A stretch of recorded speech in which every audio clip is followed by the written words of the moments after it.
Genesis chapter 3.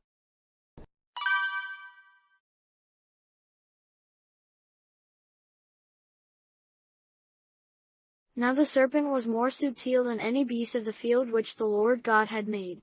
And he said unto the woman, Yea, hath God said, Ye shall not eat of every tree of the garden?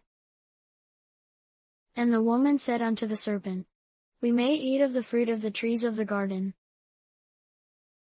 But of the fruit of the tree which is in the midst of the garden, God hath said, Ye shall not eat of it, neither shall ye touch it, lest ye die.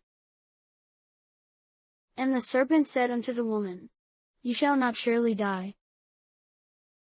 For God doth know that in the day ye eat thereof, then your eyes shall be opened, and ye shall be as gods, knowing good and evil.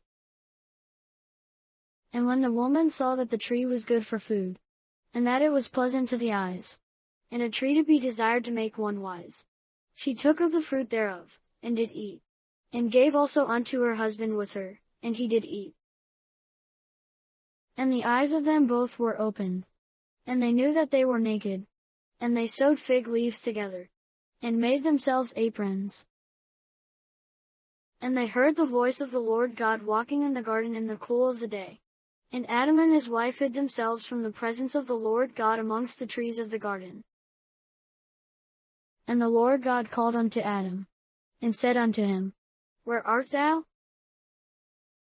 And he said, I heard thy voice in the garden, and I was afraid, because I was naked, and I hid myself.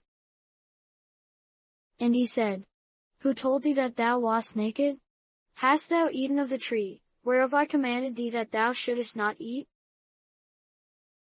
And the man said, The woman whom thou gavest to be with me, she gave me of the tree, and I did eat. And the Lord God said unto the woman, What is this that thou hast done? And the woman said, The serpent beguiled me, and I did eat. And the Lord God said unto the serpent, Because thou hast done this, thou art cursed above all cattle, and above every beast of the field. Upon thy belly shalt thou go, and dust shalt thou eat all the days of thy life.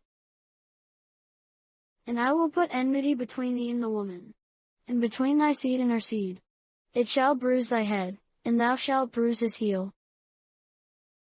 Unto the woman he said, I will greatly multiply thy sorrow and thy conception.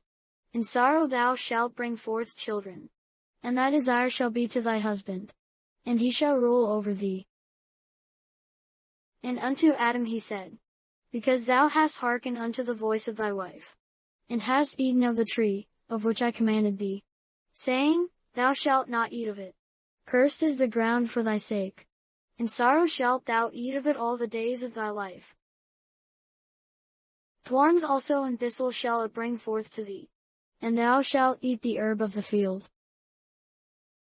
In the sweat of thy face shalt thou eat bread, till thou return unto the ground.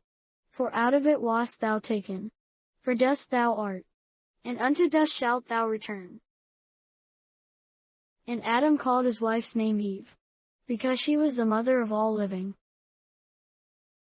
Unto Adam also and to his wife did the Lord God make coats of skins, and clothe them. And the Lord God said, Behold, the man is become as one of us, to know good and evil. And now, lest he put forth his hand, and take also of the tree of life, and eat, and live forever. Therefore the Lord God sent him forth from the Garden of Eden, to till the ground from whence he was taken. So he drove out the man, and he placed at the east of the Garden of Eden cherubims, and a flaming sword which turned every way, to keep the way of the tree of life.